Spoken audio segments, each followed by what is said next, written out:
ഏട്ടാ ഇതൊന്ന് മേലെ കൊണ്ട് വെച്ചേരോ. അവന്റെ സന്ധി ഞാൻ ഒരു കാര്യം ചെയ്യാം, നീ പോയിട്ടാ മതി.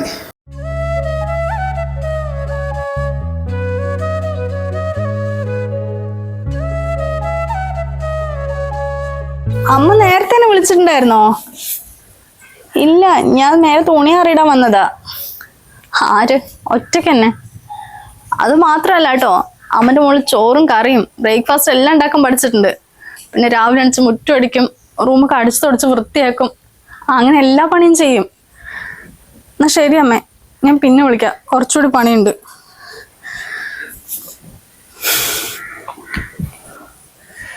നീ എന്താടാ അമ്മ വിളിച്ചപ്പോ അങ്ങനെയൊക്കെ പറഞ്ഞേ?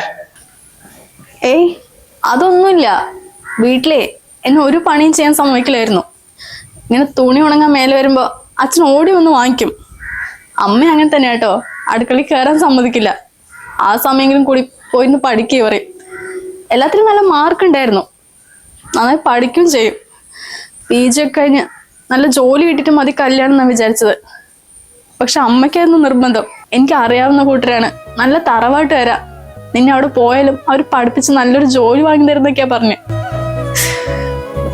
ഏട്ടാ താഴെ പോയിക്കോ, ഞാൻ കഴിഞ്ഞിട്ട് ബ്രേക്ക്ഫാസ്റ്റ് എടുത്ത് വെക്കാം.